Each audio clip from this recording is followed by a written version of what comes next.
urdusuhan.com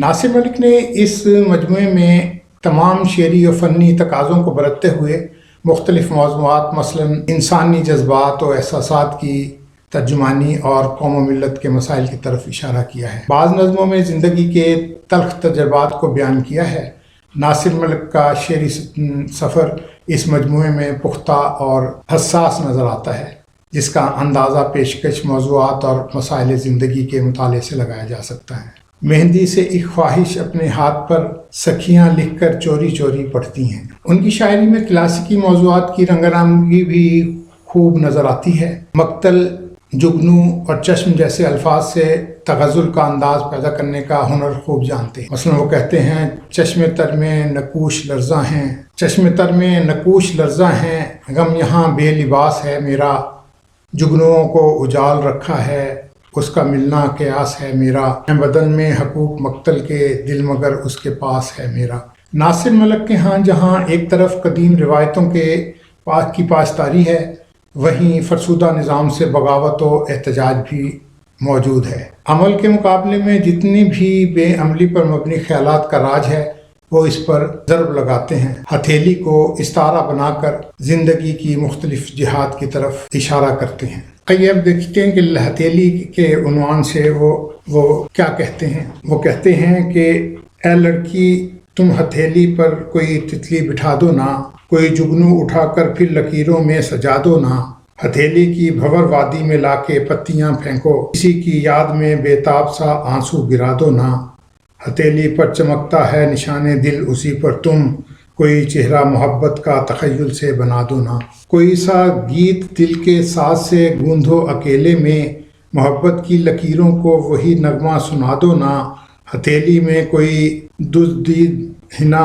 زنجیر سے باندھو، اسی روشن مہے تازہ پہ ایک کانٹا گرا دو نا، یہیں پر ایک ننھی سی جو سطر وصل ملتی ہے، وہ شرمندہ سی ریشم ڈور ہے اس کو جلا دو نا، لکیروں کو مٹا بھی دو لکیریں مار دیتی ہیں، ہتھیلی کاٹ پھینکو نا ہتھیلی مار دیتی ہے، اے لڑکی اس ہتھیلی سے بغاوت ہو نہیں سکتی، اگر یہ روٹھ جائے تو محبت ہو نہیں سکتی، یہی تو لمس دیتی ہے شروعات تعلق کو، سمندر ہے سمندر سے عداوت ہو نہیں سکتی، اسی دھرتی پہ دریا ہیں اسی پر پھول کھلتے ہیں، درخشاں رفاقت ہے شکایت ہو نہیں سکتی، یہ بحر بے کراں کی تلخیوں سے پرورش پا کر رخ ماہ منور سے عبارت ہو نہیں سکتی، ہتھیلی کی لکیروں میں چھپے ہیں اوس کے موتی، مگر بے فیض ہاتھوں سے کرامت ہو نہیں سکتی، کوئی خورشید مانگے بھی اگر دو چار قطرے تو ہتھیلی بول اٹھتی ہے سخاوت ہو نہیں سکتی، سنو لڑکی یہ لرزیدہ سہارے روٹھ جاتے ہیں، شب ہجرا میں پلکوں سے ستارے روٹھ جاتے ہیں، بساط جاں کی اکلوتی سہیلی مار دیتی ہے، لکیروں کو مٹا بھی دو ہتھیلی مار دیتی ہے، اے لڑکی تم بڑی مضبوط ہو لیکن سفر میں ہو، تم اپنی آنکھ میں کھلتے ہوئے خونی بھون میں ہو، نئی بستی بساؤ تم بھلے آنگن میں اتراؤ، انوکھے تیر کھاؤ گی تم ہی سب کی نظر میں ہو، فراز دار سے پوچھو صدائے وقت کا نوحہ، وہی پتا گرے گا جو فضا کے خیر و شر میں ہو، سبھی چارہ گرانے غم ہتھیلی پر پگھلتے ہیں، اے لڑکی تم ابھی قسمت رسا دستے ہنر میں ہو، مسلسل گھٹ رہی ہے دل کی آشفتہ سری جانم، سنبھل جاؤ تم ہی سورج کی آبرہ گزر میں ہو، شفق اندام تم اجلی مسافت کے تجسس میں چلی تو ہو مگر تم کو بکو میری نظر میں ہو، یہاں پر تو شناسا راستہ بھی چھوڑ دیتا ہے، مسافت مار دیتی ہے مقدر توڑ دیتا ہے، سنو اپنی شرارت یا پہیلی مار دیتی ہے، ہتھیلی سے نہ الجھو یہ ہتھیلی مار دیتی ہے۔ خوبصورت شاعری کرتے ہیں ناصر ملک صاحب، ان کی خوبصورت شاعری کرتے ہیں ناصر ملک صاحب، ہتھیلی کے نام سے جو انہوں نے نظم لکھی اس کے اوپر ہی انہوں نے کتاب کا نام رکھا ہے۔ یہ دیکھتے ہیں ہندوستان سے خورشید حیات کیا لکھتے ہیں۔ وہ کہتے ہیں کہ شاعری جذبات کو تخیلات کی پرواز کے ذریعے ایک نئے رخ میں پیش کرنے کا نام ہے، حواس خمسہ کے لیے الفاظ وضع کرنے کا نام ہے، اور یقینی طور پر یہ بصری، سمعی اور لمسی پیکر کا نام ہے۔ شاعری برہنہ لفظوں کی قبا نہیں بنتی بلکہ اپنی قبا ہوتی ہے جو اپنی ایک الگ ڈگریا رکھتی ہے اور ایک روحانی ردا ہوتی ہے جو نہروں کے اوپر بہتے ہوئے فضا سی بن جاتی ہے۔ نئی نگاہ، نئی سوچ، نیا شعور اور نئے تخلیقی اظہار کا استعارہ ثابت ہونے والی شعری جہت ہتھیلی میں روایت پر چلتے ہوئے بھی روایت شکنی کی جھلک دکھائی دیتی ہے۔ شاید یہ ایسا تخلیقی عمل ہے جہاں ہم اپنا رشتہ سنہری تہذیب سے، ثقافتی روایت سے دوڑتی بھاگتی زندگی میں کچھ پل کے لیے صحیح جوڑتے ہیں اور خود کو زندگی کی چادر کے قریب محسوس کرتے ہیں۔ شاعری جب ناصر ملک کی ہتھیلی پر بیٹھی ہو اور انگلیوں سے سترنگی نہریں بہہ رہی ہوں تب شاعری میں کائنات کی وسعتیں سما جاتی ہیں۔ آنچل کے شوخ رنگوں سے نکل کر دل کی دھڑکنوں میں کوئی تو ہے جو سمائے جاتی ہے۔ شاید ایسا ہی رنگ چہرہ دیکھ کر میں نے شاعری کو ابیل پکارا تھا جب شاعری کی زمین پر اندھیارا تھا، تب ابابیلیں اتر آئیں فلک سے شاعری کی زمین پر۔ تحریریں تبھی بولتی ہیں جب سادگی کی پوشاک میں ملوث ہوتی ہیں اور شعور کی رو میں بہتی ہیں۔ سنگھار اظہار کو مصنوعی بناتے ہیں، بناوٹی پھولوں کی طرح سجے آج کے آدمی کی طرح۔ اے محبت میرے انجام پہ رونے کے بجائے تو میری آنکھ کے پانی سے وضو کرنے آ۔ مہندی سے ایک خواہش اپنے ہاتھ پر سکھیاں لکھ کر چوری چوری پڑھتی ہیں۔ ناصر ملک کی ہتھیلی پہ بیٹھی غزلیں اور نظمیں قوس و قزح کی پوشاک میں شاعری کی چنریا کو لہریے رنگ میں رنگ جاتی ہیں۔ اور یہ بھی سچ ہے کہ جس کی چٹکی میں دم ہو وہی لہریا رنگ ہو سکتا ہے۔ ناصر ملک کی شاعری تپتی راہوں پر رنگے پیروں چلتی ہے۔ شاعری اپنے عصر کی نمائندگی کرنے کے ساتھ ساتھ اپنے زمانے سے بہت آگے کا سفر طے کرتی دکھائی دیتی ہے۔ ناصر ملک کے اندر ایک ناول نگار بھی بیٹھا ہے اور افسانہ نگار بھی۔ اس کے ساتھ ساتھ اس کے میلانی احاطے میں ایک شاعر بھی براجمان ہے اور سب سے بڑھ کر ایک آدمی بھی جو اس دھرتی میں آنے کا مقصد ہی بھول گیا ہو یا کسی اور راہ کا مسافر ہو مگر کسی اور راہ پر بندھا چلا جا رہا ہو جہاں آگے چل کر سراب ہی سراب آگ ہی آگ ہو۔ دوستو، ناصر ملک کی کتاب کے بارے میں، ہتھیلی کے بارے میں خوبصورت باتیں کی ہیں ہندوستان کے دوست نے۔ انہوں نے بھی لفظوں سے شاعری کی ہے ہتھیلی کی تعریف کرتے ہوئے۔ یہ کتاب ادارہ فکر و دانش 35 الحمد پلازا اردو بازار لاہور نے شائع کی ہے۔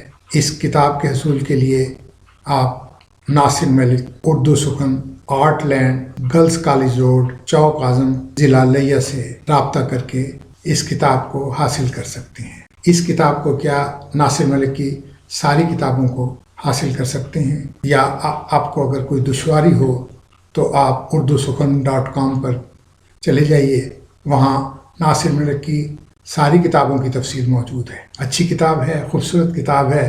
ناصر ملک خوبصورت شاعری کرتے ہیں۔ اگر آپ ان کی شاعری دیکھنا چاہتے ہیں، ان کی شاعری پڑھنا چاہتے ہیں، شاعری پڑھنی چاہیے۔ شاعری ہی ادب کا سب سے بڑا موضوع جو ہے وہ شاعری ہی ہے۔ تو آپ خوبصورت شاعری پڑھنے کے لیے ناصر ملک کی کتابیں پڑھیے۔ ناصر ملک کی کتابوں کو پڑھنے کے لیے urdusukhan.com پر آپ جا کر ان کی تفصیل دیکھ سکتے ہیں۔ ہمارا ماننا ہے کہ کتاب کلچر کو فروغ دیا جانا چاہیے۔ کتابیں پڑھیے، کتابیں دوستوں کو تحفے میں دیجیے اور کتاب خرید کر پڑھیے، کیونکہ جب کتاب کا لمس آپ کے ہاتھوں میں لگتا ہے تو کتابیں بولنے لگتی ہیں۔ رضا صدیقی کو اجازت دیجیے۔ اللہ حافظ۔